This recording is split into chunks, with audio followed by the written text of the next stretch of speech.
Ang ninuno. Mutya ng itlog ng pato. Swerte nga ba ang dala o peligro? Ang kwentong ito ay hango sa totoong buhay. Mula ito sa isa nating kabayan na itago na lang natin sa pangalang Inul. Taong 1971, South Cotabato. 10 taong gulang pa lamang si Inul at matagal nang ulila sa magulang. Hindi na ito nasilayan mula pagkabata dahil may sari-sarili ng pamilya. Iniwan na lang siya sa tiyuy na si Paging. Ito na ang nagpalaki sa kanya. Binabae si Tiyo Paging, kaya hindi na nagkaroon ng pamilya. Itinoon na lamang ang pagmamahal sa pamangkin. Bagaman hirap sa buhay pero nakakaya pa ring mairaos at mapaaral ang bata. Ang ikinabubuhay ng tiyuin, pagsasaka at paggapas sa palayan. Kung minsan nagugupit din ito, naglalako ng iba't ibang paninda. Kagaya na lang ng mga palamuti para sa kababaihan. Palaging naririnig ng bata sa tiyuhin na kapag sinuwerte sa buhay, magpapatayo sila ng matatawag na tahanan. Nakatira sila sa gibang bahay galing pa sa lolo at lola ni Inul. Butas na ang bubong at inaanay na ang mga dingding. Tinabingan na lamang ito ng mga sako at niyuping taro. Ilang distansya mula sa bahay, makikita mula doon ang kalsada na para ring uma. Dahil bukod sa maputik, sobrang lubak-lubak pa. Sa likod naman ay may masukal na sagingan. Kasunod nito bubungad ang napakalawak na palayan. Bukod sa pinagkakaabalahan ng tiyuin, may alam din ito na lihim na karunungan na namana mula sa lolo ni Inul na albularyo. Ngunit ang pagiging binabae, mas pinili nito ang ibang trabaho kaysa maging albularyo. Si Inul naman, may pagkapilyo na nagiging dahilan na palaging pagsakit ng ulo ng tiyuin. Ngunit nasanay na rin ito dahil hindi tamad na bata si Inul.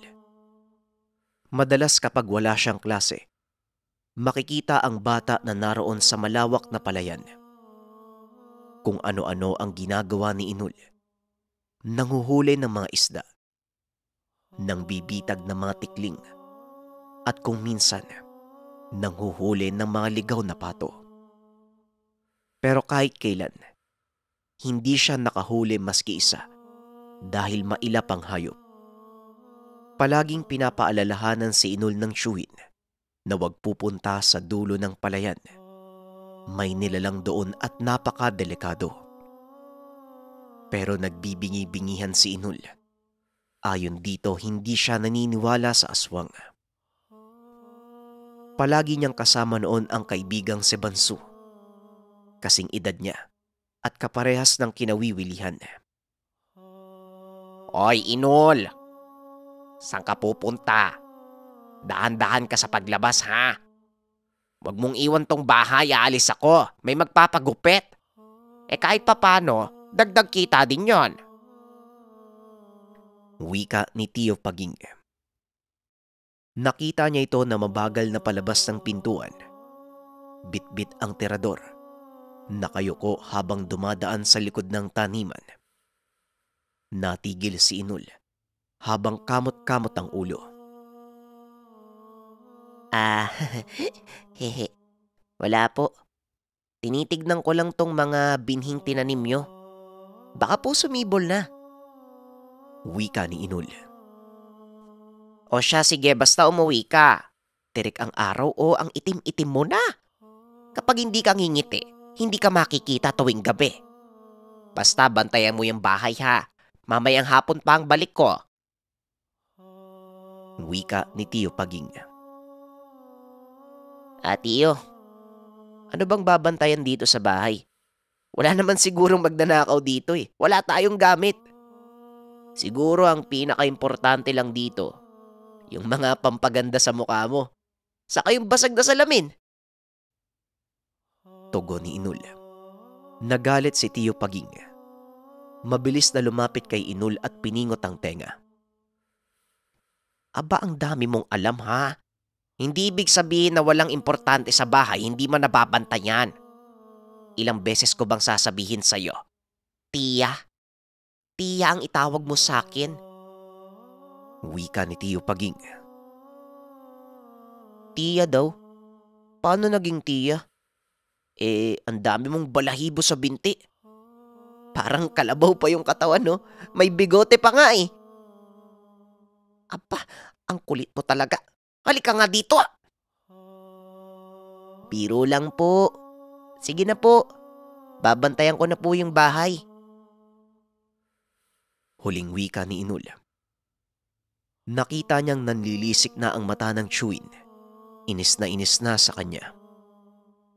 Ngunit sa kabila ng lahat, inantay lang ng bata na makalayo ang Chewin. Maya-maya pa dumating na si Bansu. Kaagad namang sumirit ng takbo sa palayan ng dalawa. Natanong naman ng kaibigan kung bakit natagalan si Inul. Sinabi naman ng bata, inantay niya pa ang Chewin na makaalis. Dagdag pa nito, pupuntahan nila ang dulo ng palayan kung saan madalas silang nakakakita ng mga ligaw na pato. Sinabi naman ni Bansu na wag na lang dahil kahit kailan hindi sila makakahuli kahit isa. Tirador lang yung dala natin eh. Maliban na lang kung asentado tayo. Tatamaan yung ulo. Hindi pa nga tayo nakakalapit, nagliliparan na eh. Kumuha na lang tayo ng kuhol. Tapos sipain natin sa bingwit para makahuli tayo ng mga hito. Wika ni Bansu. Iginiit ni Inul na susubukan lang niyang makahuli. Basta gawin ni Bansu ang sasabihin niya. Ayon dito, gagapang sila at kapag nagkataong nakalapit na sa mga pato, dito nila titirahin gamit ang tirador. Ano ba yan, gagapang? Saan? Wala namang maayos na lupa doon, puro putik lang. Lalangoy tayo sa putik. Ikaw na lang. Pupunta na lang ako sa unahan. Mangunguha ng coal. Kakaligo ko lang eh. At saka ang baho ng putik doon. Doon dumadalo yung dumi ng baboy eh. Wika ni Bansu. Bahala ka. Hindi naman ata putik ang kinakatakutan mo eh. Yung kababalagan doon sa lugar ano? Parang sinabi mo na rin na gusto mong maging katulad ng Chewin ko. Tugon ni Inul. Nagkaambahan ng suntok ang dalawa dahil napikon si Bansu. Magpasaganon pa man hindi natuloy ang away. Kumaripas ng takbo si Bansu papunta sa pinagkukunan nila ng pain. Habang si Inul naman, nagbuntong hininga at sumigaw na duwag si Bansu. Anak ng tikling naman oh. Akala ko sasama yun eh. Ako na lang tuloy mag-isa yung pupunta. Bahala na nga. Hindi naman totoo yung mga aswang na yan eh. Wika ni Inul sa sarili. Bagaman hindi naniniwala sa kababalaghan, kinakabahan pa rin ng bata sapagkat kung titignan ang kabuuan ng lugar, makakaramdam ka ng kilabot. Medyo madilim noon, malaki ang mga puno sa lugar. Naglalakihan din ang mga ugat nito. Pawis na ang bata. Nasa bulsa ni Inul ang mga bato na pambala sa tirador. Kabado man, nawala ito nang makita ang napakaraming pato na nagliparan sa ibabaw. Doon ito papunta sa dulo, kaya sabik na sabik ang bata na makakuha kahit isa lang. Ilang distansya na lang, narinig niya ang huni ng mga pato. Tila nag-aaway pa ang mga ito. Nagtatampisaw sa maliit na bahagi ng tubig. Bumaba ng pilapil si Inul. Habang papalapit, pababa naman ng pababa ang ulo, hanggang sa gumapang na ang bata at nilangoy ang putikan. Tila buhayang nagtitiktik sa biktima ang itsura ni Inul. Maingat na gumagapang palapit sa mga pato. Iniiwasan din niyang makasagi ng palay nang sa ganon hindi makita ng mga hayop na gumagalaw ang mga dahon habang papalapit. Kahit hanggang bibig na ang putik, hindi ito alintana ni Inul. Ilang sandali pa, nasilip niya na ilang dipa na lang ang layo ng mga pato. Tinanaw ni Inul ang pinakamalapit.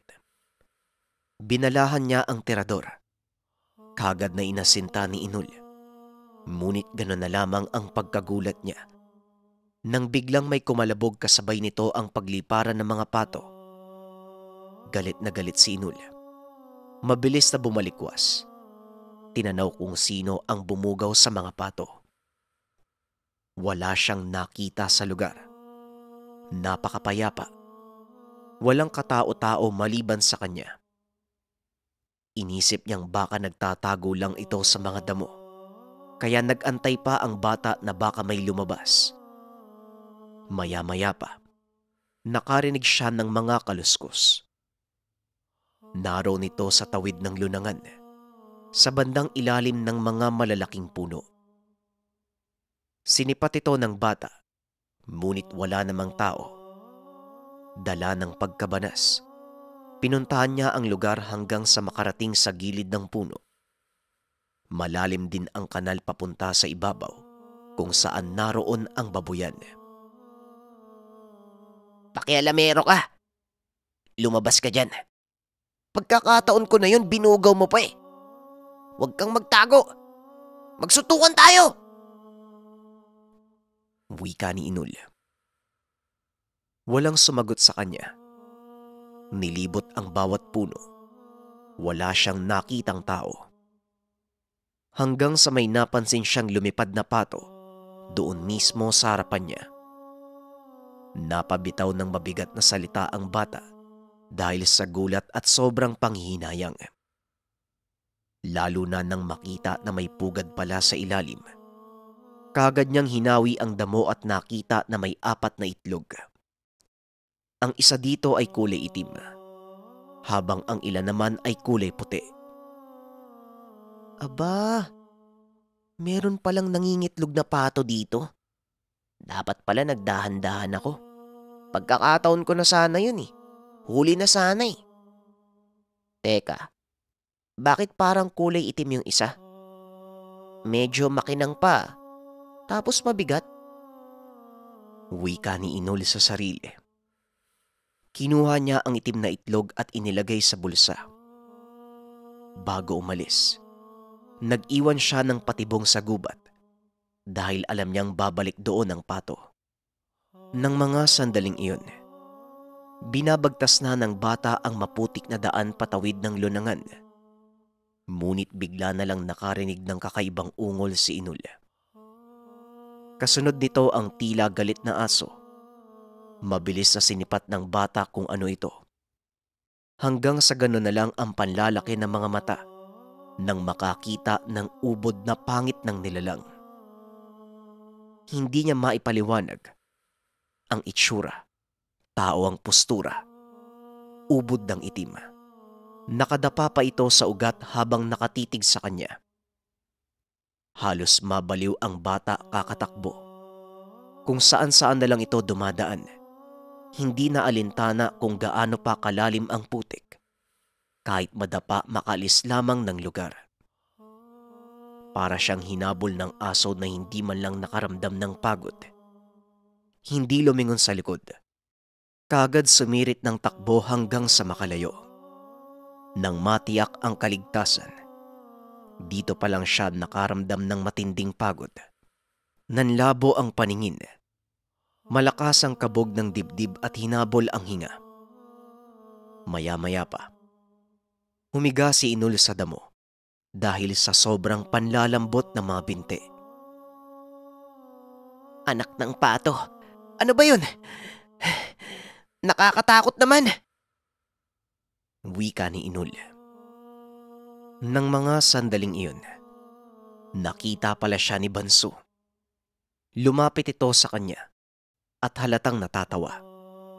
Sobrang dumi ni Inul at hanggang mukha ang putik. Umunti ka na kitang di makilala. Kala ko naman kung sino yung tumatakbo. Ikaw pala? Oh, bakit ka tumatakbo? May umabol ba sa'yo? Wika ni Banso. Nagdadalawang isip si Inul kung sasabihin sa kaibigan ang nakita. Sinabihan niyang duwag ang kaibigan kanina at siguradong pagtatawanan siya nito. Kasi ikaw ba naman yung makasagi ng bahay ng bubuyog, hindi ka ba tatakbo? Mabuti na lang may putik tong katawan ko, kung hindi. Nako, puno na ako ng bukol. Palusot ni Inul. Ano, bubuyog? Paano magkakaroon ng bubuyog dito palayan to? Huwag ka na magdahilan. Kung bubuyog lang yun, hindi sobrang layo yung tatakbuhin mo. May nakita ka, ano? Buti nga sa'yo. Ang yabang mo kasi. Wika ni Banso. Kung suntukin ko kaya yung mukha mo. Sige, tumawa ka pa. Dudurugin ko yung mukha mo. Kung ayaw mong maniwala, diwag. Ang pangit mo. Diyan ka na nga, duwag. Wika ni Inul. Sabay tayo at lakad pauwi. Halata namang ikaw yung duwag eh. Kapag nakita ng tiyo mo yung itsura mo, ngingiwi na naman yung mukha mo sa pingot. Ay, Chewin, tiya pala. Panunukso ni Banso. Kahit pikon na si Inul, hindi na ito pinansin pa. Patuloy lang sa pag-uwi at nang makarating malapit sa bahay, nakita niya si Tiyo Paging na nakapamewang. Nanlilisik ang mga mata. Kumabig pa ng lakad si Inul. Kaso nga lang. Ops.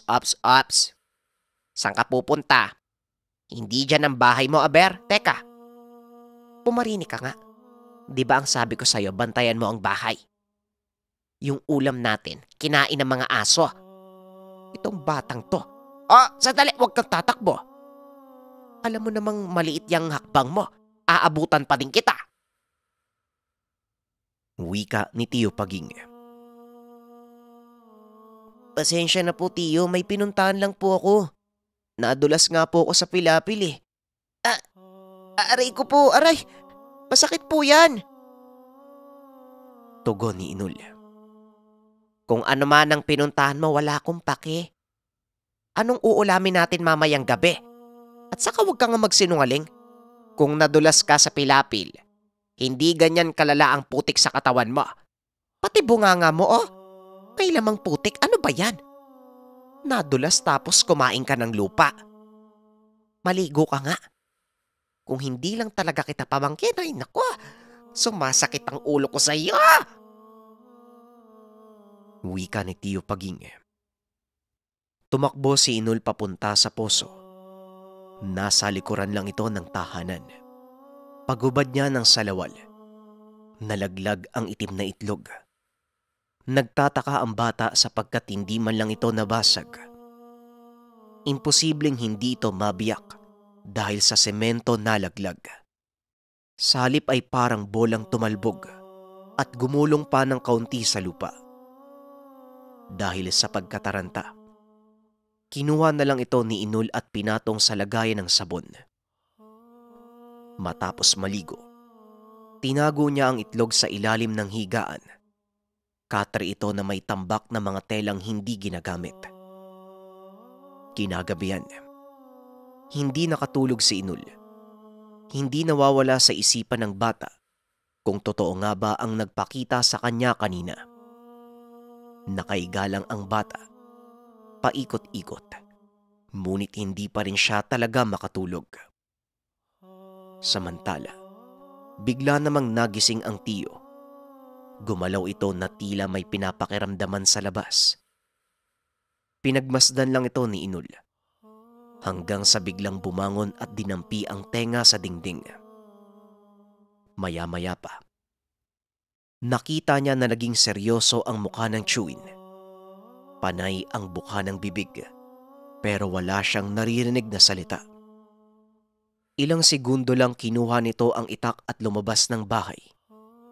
Tila may gagawing masama dahil nakasimangot ang muka. Hanggang sa narinig ni Inul ang sigaw ng Chewin. Sinabihan niyang lumayas kung sino mang aswang ang umaaligid sa bahay.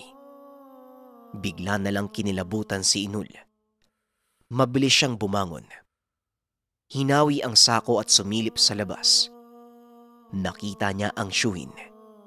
Hinahampas nito ang itak sa lupa. Hindi ako natatakot sa iyo. Kung may sadya ka, magpakita ka sa akin at mag-usap tayo.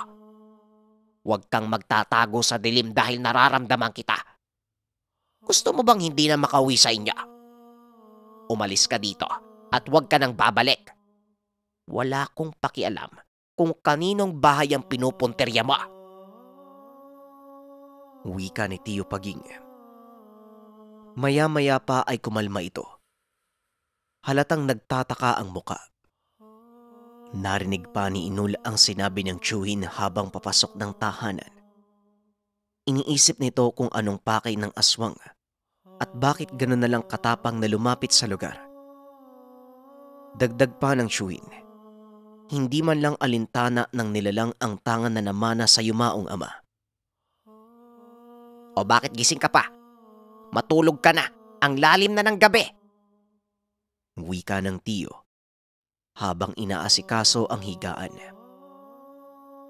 Nang mga sandaling ito, talagang binabagabag si Inul sa kung anong nangyayari. Kaya naman kahit takot sa Chewin, napilitan siyang magtanong. Tia, ano po yun? May aswang po ba? Totoo po pala sila? Nakita niyo po sa labas? Tanong ni Inul. Tama ka. Totoo ang mga kakaibang nilalang. Meron nga lang silang iba't ibang lahi. Ilang beses ko na bang sinabi sa'yo na ang lolo mo ay manggagamot? Naman ako ang katangian na yon. Hindi ko nga lang ginagamit. Kasi nga 'di ba?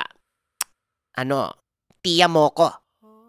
Hindi ko tinahak ang landas ng pagiging albularyo. Pero ang ipinagtataka ko, bakit nakarating dito yung aswang na yon? Wika ni Tio Paging. Ano po bang klase yung aswang na yun? Tanong ni Inul. Aba, bakit parang interesado ka? Di ba hindi ka naniniwala sa aswang? Kahit anong babala pa nga yung sinasabi ko sa'yo, hindi ka nakikinig. Agita. Agita ang nakita ko. Kaya agita ang bansag dahil napagkakamalan silang agta. Pero aswang pala. Isang uri ng nilalang na naninirahan sa gubat at walang kasarian. Matulog ka na nga dyan. Walang silbi yung mga sasabihin ko sa'yo. Matigas naman ang ulo mo. Wika ng Tio. Gusto mang sabihin ni Inul ang naranasan, pero ang kinakatakot niya, baka pagkatapos nun ay pagalitan siya ng Chewin. Kaya kahit naniniwala siya sa mga nilalang, pinili niya pa ring ilihim ito. Ganon din ang nakuha niya na kakaibang bagay. Hindi niya sinabi kay Tio Paging.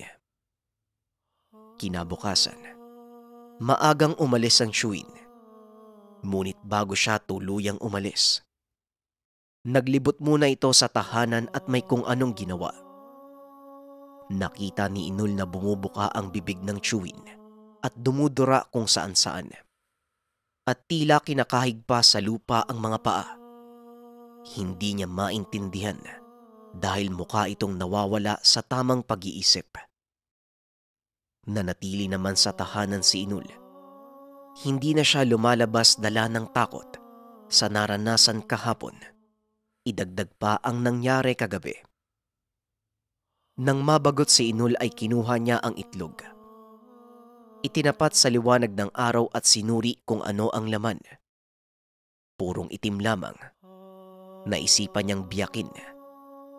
Nang ipukpok niya sa semento, hindi nabibiyak ang itlog at hindi rin nagkaroon ng lamat. Kumuha siya ng itak at hinataw ang itlog, pero hindi pa rin nabiyak. Kaya naman hinampas niya ito sa semento. Ngunit ganun pa rin. Walang nangyari. Kahit kaunting gasgas ay wala. Sa murang edad na isip ng bata na parang nababaliw siya. Ngunit ang tanong, bakit hindi nababasag ang itlog? Hanggang sa natawa na lang ang bata at sinabi sa sarili, baka bato ang nakuha at hindi itlog ng pato. Imbes na itapon, muli niyang itinago ang itlog. Maraming araw ang lumipas habang nasa paaralan si Inul. Narinig niya ang shuwi na tila sineswerte sila sa buhay. Madalas na siyang may parokyano, hindi lang sa panggugupit, kung hindi pati na rin sa pagpapaganda ng mga kababaihan. Matagal na siyang manikurista at pedikurista, pero wala namang napunta sa kanya para magpalinis. Salip ay doon sila sa mamahaling mga pasilidad pumupunta. Pero ngayon, tila sa kanya na ito nagpapaasikaso. Hanggang sa dumating ang punto na pati kasal, siya na din ang kinukuha. Pero sa likod ng lahat, patuloy pa rin sa panggagambala ang aswang. Sa katunayan, si Inul mismo ang palaging nakakarinig ng angil nito. Ayaw niyang makita ang nilalang. Alam niya sa sarili na hindi magugustuhan ang bubungad sa kanya. Sinabi naman ng tiyuhin na hayaan na lamang ito. Kailanman hindi makakapasok ang nilalang sa tahanan. Pero pinaalalahanan niya si Inul. Huwag gagala at manatili lang palagi sa tahanan pagkatapos ng klase. Ayan, tama yung ginagawa mo. Hindi ka lumalabas. Malaki ng pinagbago mo, pamangkin na. Medyo tumino ka na. Masaya ko. Hindi na sumasakit ang ulo ko. Siguro dahil sa ginagawa mo sumasabay ang swerte. Hindi na ako nag-aalala. Malaya na akong nakakagalaw. Hindi na nababaliw kakaisip habang kumakayod. Wika ni Tiyo Paging. Opo, gusto ko na po talagang magbago, Tiyo. Ayoko pong nahihirapan kayo eh. Baka magkasakit pa po kayo dahil sa akin. Tugon ni Inul. Huwag mo nga akong binobola. Alam ko ang budhi mo. Natatakot ka dahil sa aswang na umaaligid sa bahay, ano? Ay nako, ayaw daw na magkasakit ako. Parang napipilitan ka pa sa sinasabi mo. Nga pala, naisip ko baka ikaw ang punterya ng aswang eh. Baka dahil dyan sa kakagala mo, nakabati ka ng elemento. Ang masaklap, yang panglahi ng agita na napakadelikado. Kung wala akong karunungan, matagal na tayong pinasok ng nilalang na yan. Alam mo bang kadalasan sa mga binibiktima ng mga agita, binabalatan nila ng buhay bago kainin? Ayon sa lolo mo, sa oras sa may mapiling biktima ang aswang na yan, hindi tumitigil hanggat hindi nakukuha ang gusto, nakuhalak ka. Wika ni Tiyo Paging. Tiyo naman tinatakot niyo ako eh. Oo na, yun nga po yung dahilan. Hindi ko alam kung siya ba yung nakita ko noon. Hindi ako sigurado. Baka guni-guni lang. Ano po bang itsura ng agita? Tanong ni Inul. Nang marinig ito ng shuwin, para bang natatawa at hindi makapaniwala sa pamangkin. Totoo bang may nakita ka? Baka bunga lang yan ang pag-iisip mo ng kung ano-ano. Kaya Ber, anong itsura lang nakita mo ah? Kaya ako nga po tinatanong para makumpirma ko po. Para makumpara ko yung agita. Kasi para na rin mapatunayan ko na totoo nga yun. Basta maitim tapos parang tao lang din. Walang ilong, patag lang na may butas, at saka may nakausling sungay sa noo. Pati na din sa baba. Parang dito po banda sa magkabilang baba. Hindi ko lang alam kung balahibo pero mukhang balat niya talaga yung maitim. Maliban pa po doon kung hindi ako nagkakamali, parang walang mata, purong itim lang. Kung gumalaw naman parang palaka na nakaangat ang mga siko at tuhod. Basta napakapangit po. Wika ni Inul. Nagulat si Tio Paging sa mga sinabi nito. Parang may palong na kulay itim ano. Dito sa tuktok ng ulo, sa tumpok ng buhok. Tanong ng tiyuhin at napatango si Inul. Napabitaw ng mabigat na salita si Tio Paging. Anak ng bata ka. Agita nga ang nakita mo. Saan mo nakita? Sabihin mo sa akin.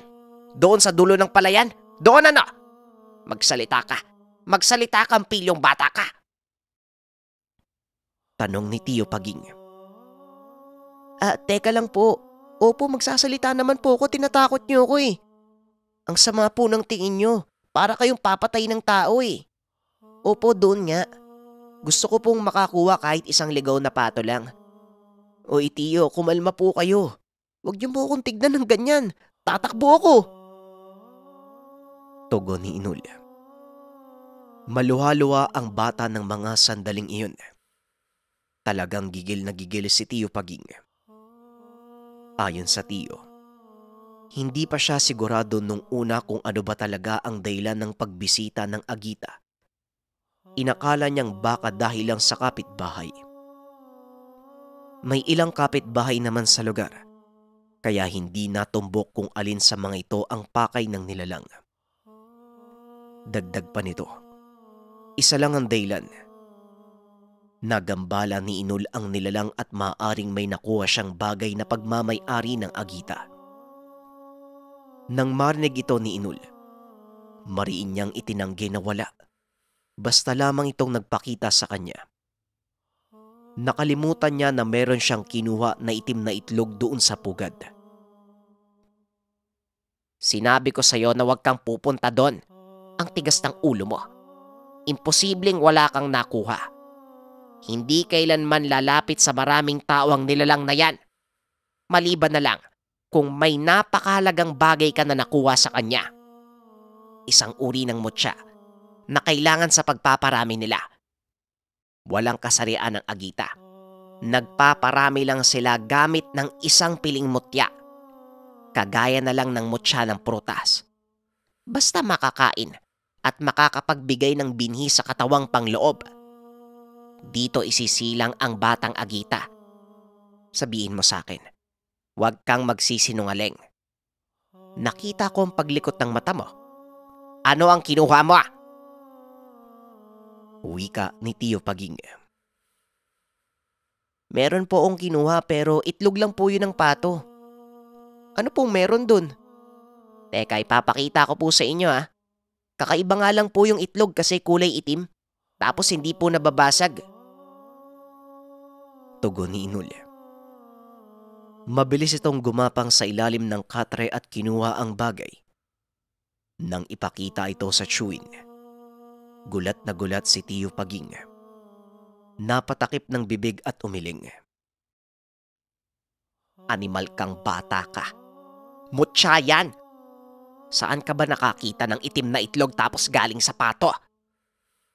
Ngayon pa lang nahawak mo na yan. Nararamdaman ko na ang lakas ng mutya.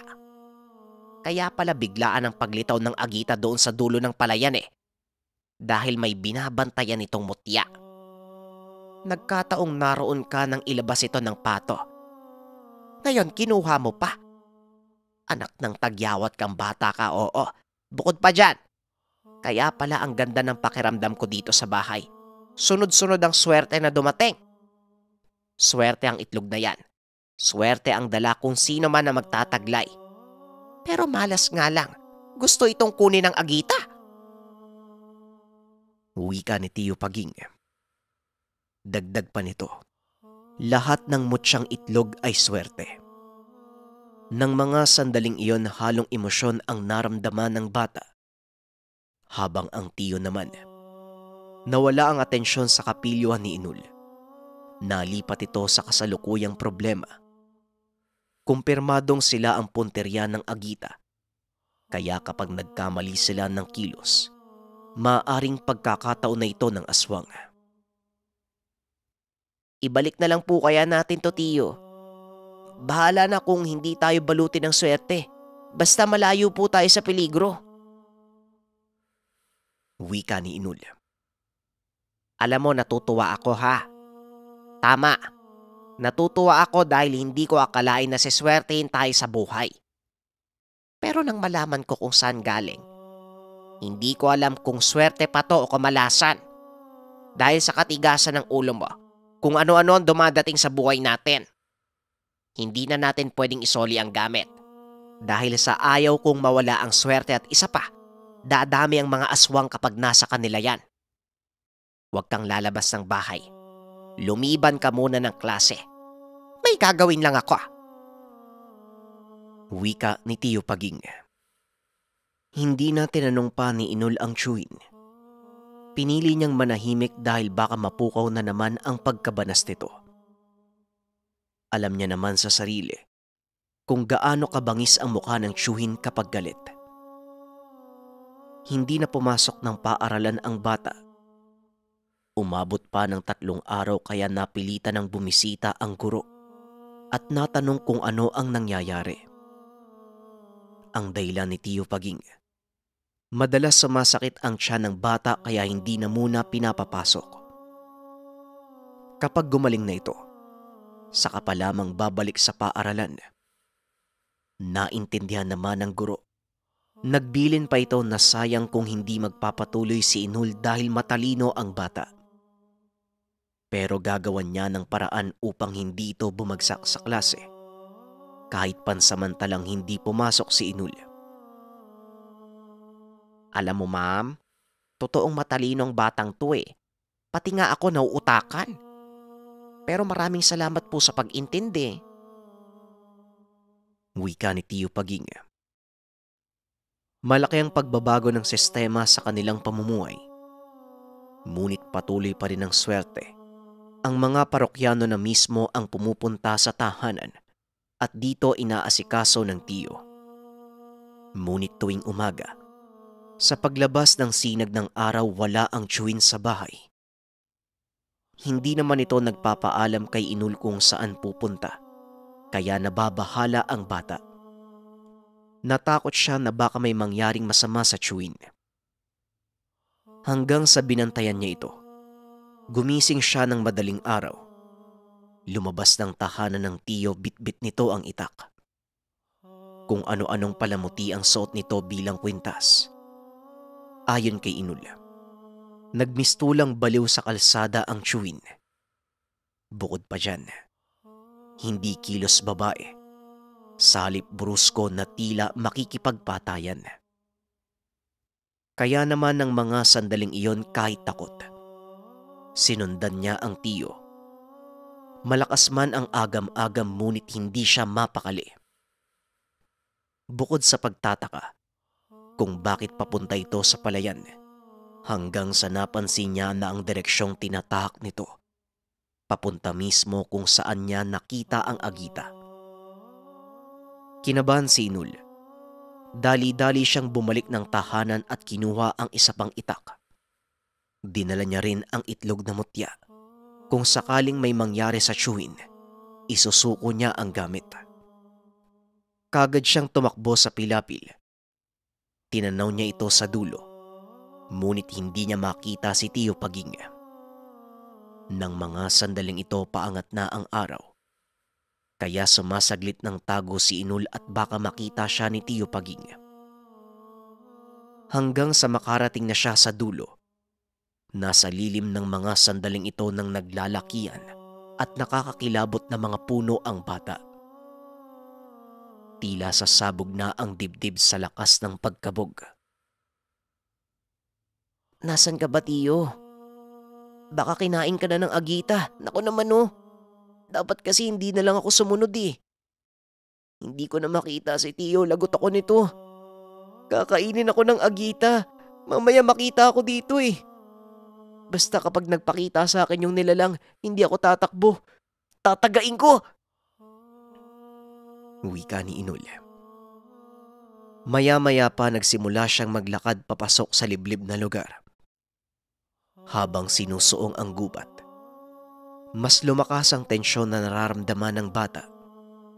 Makarinig lang ng kaunting kaluskos, Nakaumang kagad ang itak at inaamba sa hindi malamang direksyon.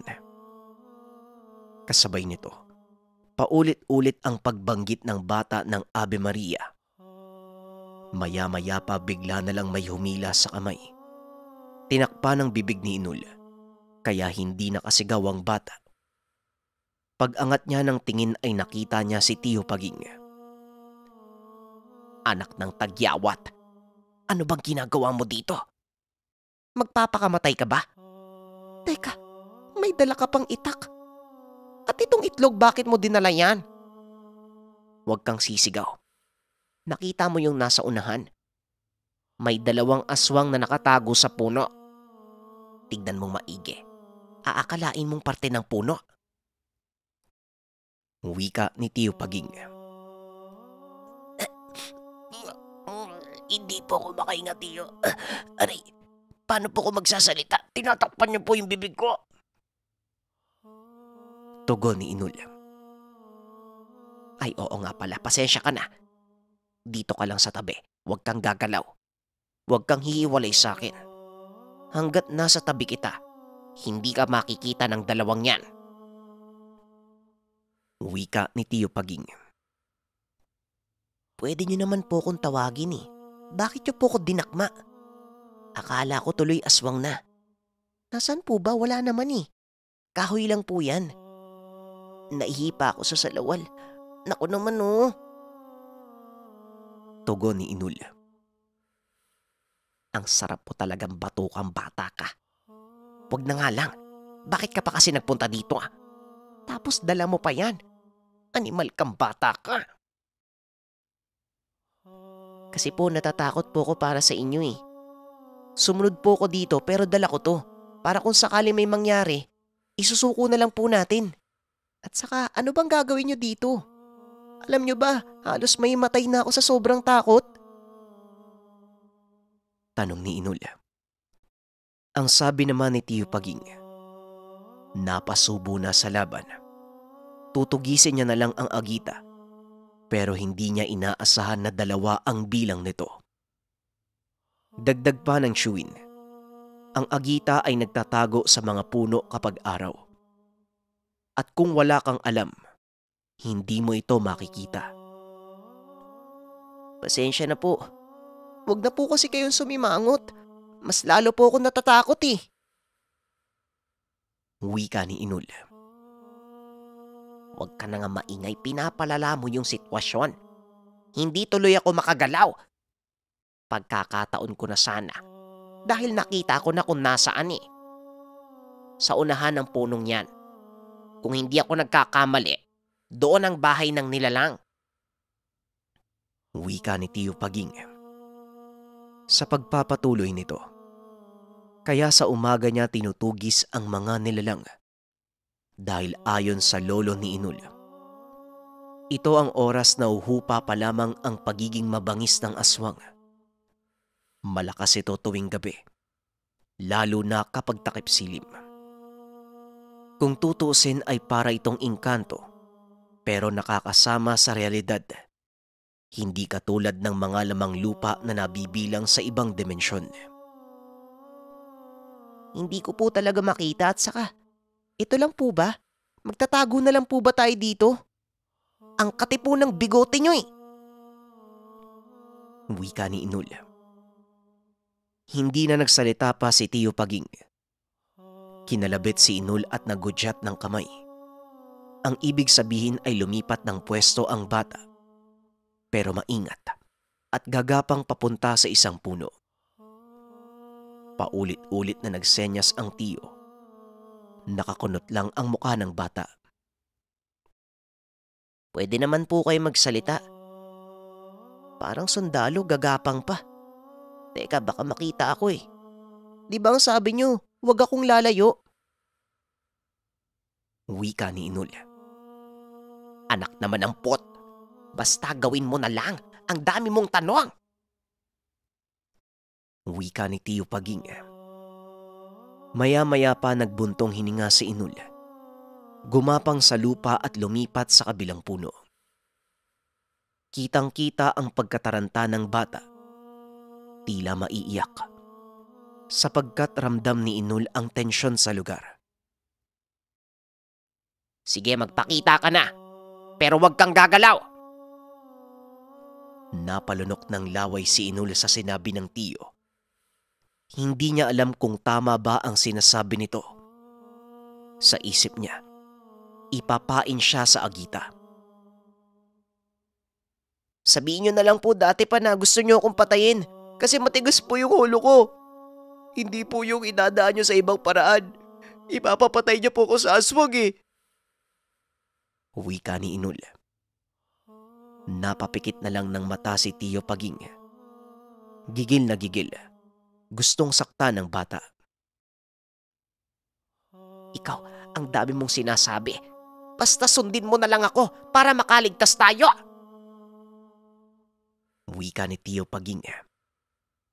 Nang mga sandaling ito ay naiiyak na si Inul. Tila ba namamaalam na sa buhay. Sinabi pa ng bata na gagawin niya ang lahat para sa ikabubuti ng Chewin. Nagpasalamat pa ito dahil pinalaki siya ng maayos. Paglitaw ni Inul, bigla na lang nagkalabugan ang puno. Nang mga sandaling ito, unti-unting nakikita ni Inul ang dalawang nilalang. Papalapit ito sa kanya. Palakas ng palakas ang pag-iyak ng bata. Nang makita na ilang dipa na lang ang layo ng nilalang, pinikit nito ang mga mata at nanalangin. Nang magkaroon ng pagkakataon si Tiyo Paging, mabilis siyang bumalikwas sabay taga at tinamaan ang isang agita. Dahil sa nailagay na usal, humiwalay ang ulo nito sa katawan. Nangisay ang aswang at natumba sa lupa, binawian ng buhay. Samantalang yung isa naman ay biglang tumakas. Sinubukan pa itong tagain ni Tiyo Paging. Baka naroon lang ito sa ibang direksyon at gumawa ng sabulag. Pero wala. Nakita niya ang paghawi ng mga damo. Indikasyon na lumayo na ang nilalang. Napatay din natin yung isa. Hindi lang ako sigurado kung meron pang kasamang iba bukod dun sa tumakas. Bakit ka umiiyak? Basang-basa pa yung salawal mo. Hindi kita papatayin at hindi kita pinapain sa nilalang. Kahit ganyan kakapilyo, hindi kita papabayaan. Napakadrama nito. Ginawa ko lang yon para malin lang ang aswang. Kapag nagtago sa puno, mahirap silang patayin. Wala eh. Kapag ako nagpakita, malamang hindi sila magpapakita, matatakot sa akin. Wika ni Tiyo Paging. Binuka ni Inul ang mga mata, pero hindi tumigil sa kakaiyak. Magpasaganon pa man na wala na ang takot ng bata. Pero ngayon, napalitan ng pagtatampo. Akala ko mamamatay na ako eh. Ikaw talaga, Tiyo. Dapat sinabi niyo po sa akin eh. Para po mapagandaan ko para hindi ako matakot. Kaya niyo pong ilagay sa peligro yung buhay ko eh. Kaya wag niyo po sabihin na hindi mo ako papatayin. Nilagay niyo po sa peligro yung buhay ko eh. Hindi niyo na po ako iniisip. Paano kung di niyo ako naligtas? Ay sus, napakadrama mo ah. Sa ngayon, ilibing natin tong bangkay. Baka may makakitang iba at magkagulo pa sa lugar. Sa susunod ko na iisipin yung agitan na nakatakas. Pero nakakasigurado ako, gagawa yun ng paraan para makapagigante.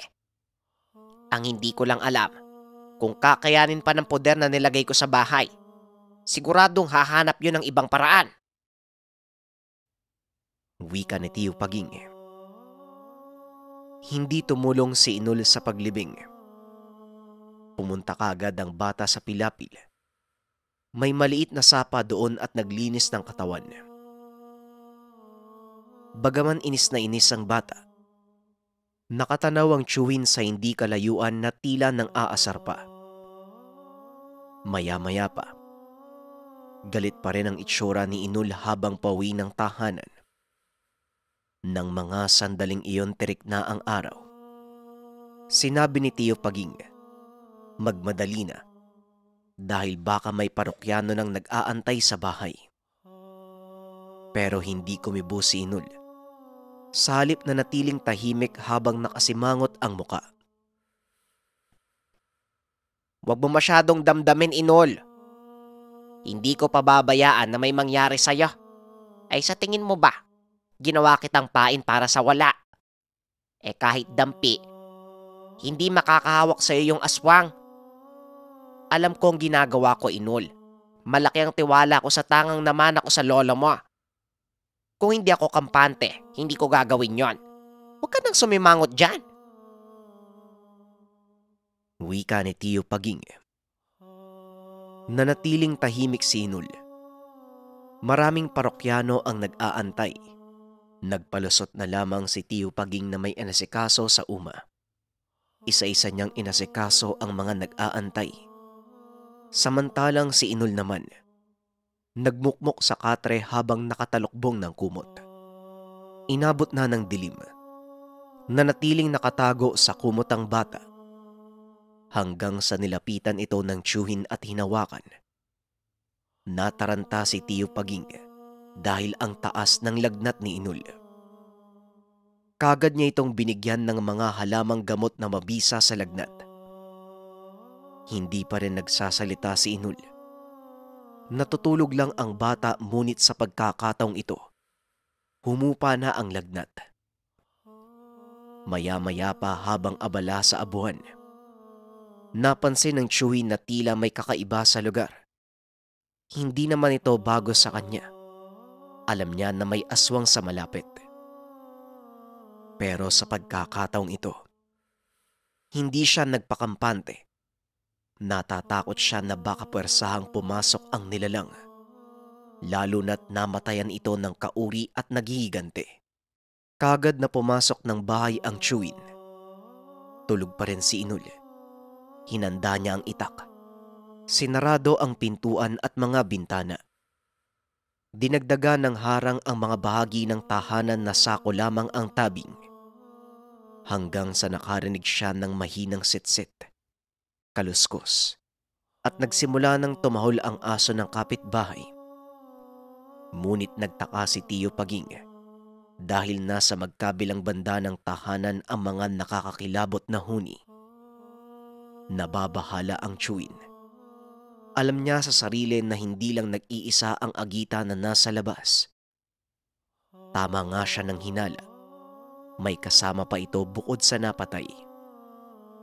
Hindi lang 2, 4 ang nararamdaman niyang agita sa labas. Sa pagkakataong ito, napalitan ng pag-aalala ang malakas na tiwala nito sa sarili. Habang hinahalikan ang bote na may lamang himag at mutya ng sinukuan, nagsimula ng mag-usal ang tiyuhin. Iba't ibang uri ng pangtaboy, tigalpo, pati na din ang bakod. Ngunit hindi pa rin umaalis ang mga nilalang. Sa halip ay palapit ito ng palapit sa tahanan. Sabi ko na nga ba, hahanap sila ng paraan para sa poder. Sige, kung matapang talaga kayo, subukan niyong pumasok. Magkamatayan na tayo! Wika ni Tio Paging. Dahil dito nagising ang bata. Pupungas-pungas ang mga mata.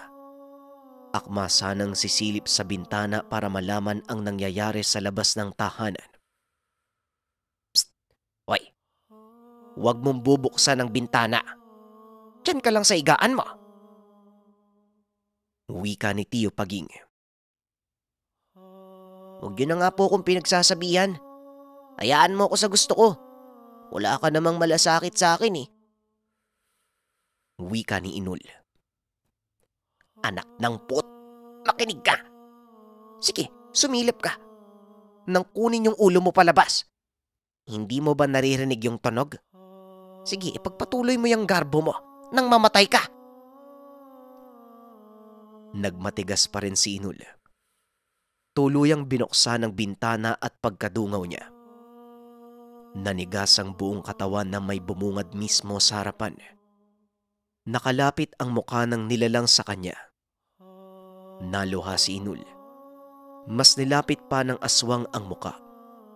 Bumuka ang bibig nito na tila sawa. Hanggang tenga ang bibig. May maliliit pero matutulis na ngipin.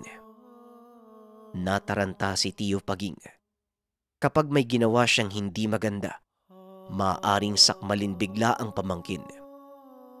Kaya naman bumuelo ng paglundag ang Chewin, sabay hablot sa bata at sipa sa bintana. Habang si Inul naman, nakatulala lang na tila nawawala na sa tamang pag-iisip. Nanginginig ang katawan at halatang nangingilabot. Tinapik ng tiyuhin ang mukha ng bata upang matauhan. Hanggang sa umatungal ng pag-iyak si Inul at mabilis na sumuksok sa ilalim ng katre. Yan ang napapala mo. Napakatigas ng ulo mo. Diyan ka lang. Huwag kang lalabas. Wika ni Tio Pading. Sa pagkakataong ito, bagaman galit ang bata, wala na din siyang nagawa kung hindi kausapin na lang ang Chewin. Sinabi ni Inul na isoli na lang ang itlog, nang sa ganun tumigil na sa panggagambala ang mga aswang. Nababaliw ka na ba? Ang sabi ko sa'yo hindi pwede. Mas lalong dadami ang lahi ng mga agita. At kahit isoli mo yan, hindi na sila titigil. Dahil hindi importante sa kanila ang itlog. Dahil namatayan sila. Hindi sila nandito para dyan. Nandito sila para makapagigante. Wika ni Tio Paging. Bakit niyo po kasi pinatay, Tio eh? Sana hindi na po umabot sa ganito. Ikaw po yung may kasalanan eh. Paano na po yan? Ano pong gagawin natin? Tanong ni Inul. Sabihin na nating ako nga ang pumatay. Pero sino ang nagdala ng itlog dito? Sa tingin mo, hahantong sa ganito kung hindi ka nagmatigas at ubod ng pilya. Kung ano man ang napagpasyahan ko, tama yon dahil yon ang dapat. Masamang aswang ang mga yan. At bilang kaanak ng albularyo, dapat may gawin ako. Kahit labag man sa kaloob ko na maging manggagamot. Teka, bakit ka ba nakikipagtalo? Linte, huwag mo nga akong sagot-sagutin. Wika ni Tio Paging. Magsasalita pa sana ang bata, ngunit may kumalabog sa bandang kusina. Nanlaki ang mga mata ni Tio Paging, maging si Inul nang bumungad ang dalawang aswang. Kagad na inumang ng tiyuhin ang itak. Inambahan ng taga ang mga aswang. Samantala, kumalampag naman ang bintana sa gilid ni Inul. Tila sapilitan itong binubuksan. Kaya dito na lumabas ng katre ang bata at kumuha ng itak. Talikuran sila ng tiyuhin. Parehong nakahanda sa anumang mangyayari hanggang sa umangil ang isa sa mga agita. Papatayin namin kayo. Papatayin namin kayo. Wika ng agita. Ay, akalain mo nagsasalita kayo? Ngayon ko lang nalaman. Bueno sige, gawin mo ang gusto mo. Tignan natin kung sino ang unang mamamatay. Wika ni Tio Paging. Matapos nun tuluyan ng bumigay ang bintana at gumapang ang isa pa papasok sa loob. Habang sa kanto naman ng tahanan, may nakasilip pa habang kinakalkal ang lupa upang makagawa ng daan. Hindi na alam ni Tio Paging ang gagawin, sapagkat kapag sinimulan niyang umatake, maaaring malayo sa kanya si Inul. Ito ang pagkakataon ng aswang upang punteryahin ng bata. Kaya naman dahan-dahan niyang tinulak si Inul papalapit sa pintuan. Kasabay nito ang mahinang paghudyat na lumabas sila ng tahanan. Habang si Inul naman ng mga sandaling iyon, sumisigaw na kasabay ng pag-iyak. Sa puntong ito ay nabulabog na ang lugar. Kaya naman lumabas ang kapitbahay nila na si Tomas. Inusisa ang nagaganap. Ngunit nang makita sa bintana ang mga aswang, tumakbo ito pabalik ng tahanan habang sumisigaw ng tulong. Nakabalik siya kagad, pero kasama na ang anak na si Julio. Bitbit ng mga ito ang itak at meron din silang dalang sulo. Sumisigaw ang mga tao sa labas ng tahanan. Sumagot naman sila Inul, ngunit hindi naman pumasok ang mag-ama. Nanatili sila sa labas ng tahanan. Lalo na nang makita ang aswang sa bintana. Nagdadalawang isip ang mga ito na rumesponde, kaya pinaghampas na lang ng mag-ama ang dingding ng tahanan. Nang mawala ang atensyon ng mga aswang kay Inul at Paging, dito mabilis na tinulak ni Tio Paging ang pamangkin, kaya nakalabas na ng bahay ang bata. Naiwan si Tio Paging sa loob. Nahawakan siya ng isa sa mga aswang. Hanggang sa nakarinig si Inul ng ungol ng aswang at sigaw ni Tio Paging na tila galit na galit. Maya-maya pa, tumagos bigla ang isang aswang sa bahaging tinabunan lang ng sako. Nagwawala ito at inaambahan ang mga tao na lumalapit sa kanya. Kaya naman nagtakbuhan ang mga ito palayo sa lugar. Naiwan si Inul. Natataranta ang bata. Ipinakita niya ang mutsyang itlog at sinabing isosoli na lamang ito.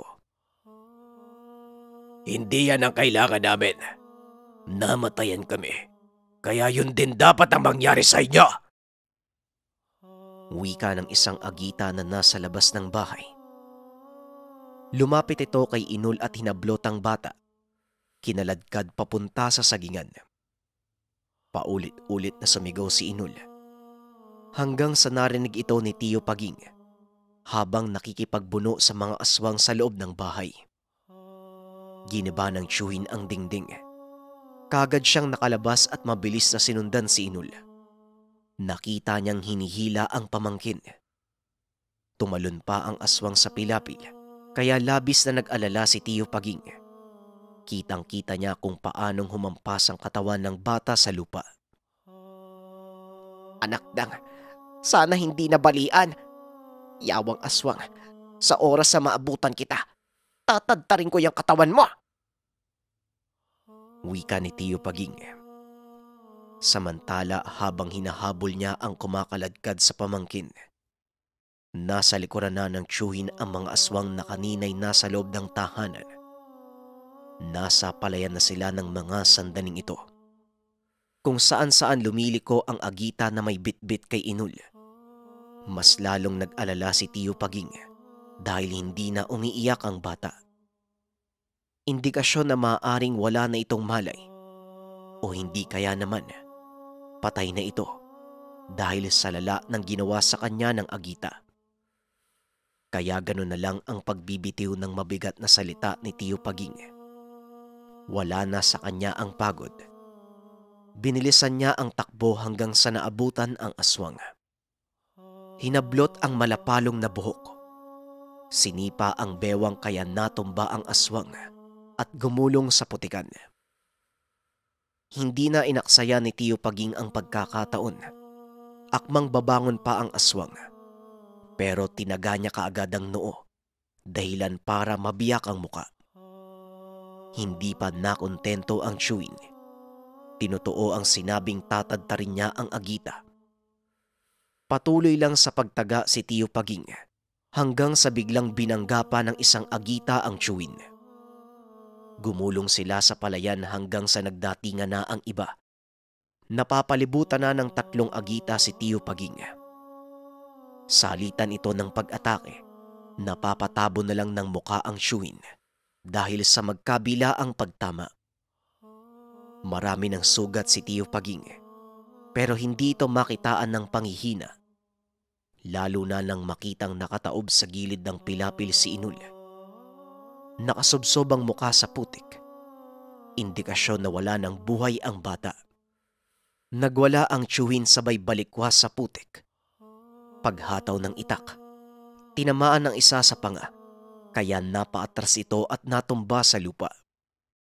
Habang ang dalawa pa, nag-aalangan ng sumugod sa nakitang nangyari sa kasama. Kinuha ni Tio Paging ang maliit na botelya sa bulsa. Binuksan ito at ininom ang langis. Tutal wala na ang pamangking ko. Magpatayan na lang tayo. Sige, sumugod kayo. Magtawag pa kayo ng kasama niyo. Hinahamon ko kayo ng patayan. Wika ni Tio Paging. Pinagtataga niya ang dalawa. Hindi naman ito tinatamaan. Umaatras ang mga agita at mabilis na nakakalipat ng pwesto. Pero hindi tumigil si Tio Paging. Hanggang sa bigla na lang tumakbo ang isa. At yung isang naiwan, tila hindi na alam ang gagawin. Umangil ito ng malakas at bumuelo ng atake kay Tio Paging. Sinalubong naman ito ang aswang. Nang masubsobang nilalang, tinaga niya ito sa likuran. Napaangil ng malakas ang nilalang. Tinarak niya ang itak sa batok, kaya hindi na ito nakagalaw at binawian na ng buhay. Habang yung tinamaan naman sa panga, nakita ng tiyo na gumapang palapit sa bata. Mabilis niya itong pinuntahan. Tinapakan ang leeg at buong lakas na pinugutan ng ulo. Nang mga sandaling ito, may sumunod na dalawang kalalakian. Ito yung mag-amang lumapit sa tahanan kanina habang namumuo ang tensyon. Nang maabutan ang mga nagkalat na dugo sa paligid, hindi nakapagsalita ang dalawa, lalo na nang makita ang bangkay ng 3 aswang na wala ng buhay. Teka, yung bata! Wika ni Julio. Teka, wag mo munang lapitan. Baka may nagtatago pang aswang. Ayos ka lang ba dyan, Paging? Mukhang sugatan ka. Wika ni Tomas at lumapit kay Paging. Inangat ng Chewin ang kamay at sinabing ayos lang. Kung tulong man ang pinunta nyo dito, maiging ilibing yung mga bangkay o hindi kaya naman sunugin. Baka pagkaguluhan niya ng mga tao sa lugar. Gagawa lang yan ng takot kaya pakiusap. Tulungan niyo ako. Ako nang bahala sa bata. Wika ni Tio Paging. Nagtinginan ang mag-ama. Tumango at sinunod ang sinabi ni Tio Paging. Hindi napigilang mapaiyak ni Tio. Galit na galit. Habang papalapit sa pamangkin, unti-unting bumagsak ang katawan. Nang tuluyang malapitan si Inul, kagad niyang niyakap ang katawan at sumigaw. Humingi ng tawad si Tio Paging at inaming kasalanan niya ang lahat. Habang nangyayari ito, abala ang mag-ama sa pagkuha sa mga bangkay ng aswang papunta sa kakawyan. Patuloy naman sa pagdadalamhati si Tio Paging. Pero bigla na lang gumalaw si Inul, kaya nanlaki ang mga mata ng Chewin. Kagad niyang pinukpok ang dibdib at inihipa ng bibig. Masaya siyang makita na buhay ang pamangkin. Hanggang sa bigla na lang umubo ang bata at dumilat ang mga mata. Gulat na gulat ang itsura nang makita ang mukha ni Tio Paging na malapit sa kanya. Hindi makapaniwala si Tio sa nangyari. Sigaw ito ng sigaw ng pasasalamat sa ama habang pinupunasan ang mukha ng bata. Huwag kang malikot. Akala ko patay ka na, animal ka. May masakit ba sa katawan mo? Sabihin mo. Wika ni Tio Paging. Kagad namang tumugon si Inul na wala naman. Mainit lang ang mga paa niya. Inalam ni Tio kung bakit. Pagkapa nito sa bulsa ng bata, naroon ang mutsyang itlog. Ngunit hindi naman ito nakakapaso. Bigla pong dumilim yung paningin ko tapos hindi ako makahinga. Parang nananaginip po. Basta maganda po yung panaginip ko eh. Mayaman na tayo, maayos na yung bahay. Pero ang init ng paa ko. Hindi ko alam, para akong nakatulog. Wika ng bata. Nanlaki mga mata ni Tio Paging. Naalala niya nung una niyang mahawakan si Inul. Hindi na pumipitik ang pulso ng bata. Isang patunay na wala na itong buhay.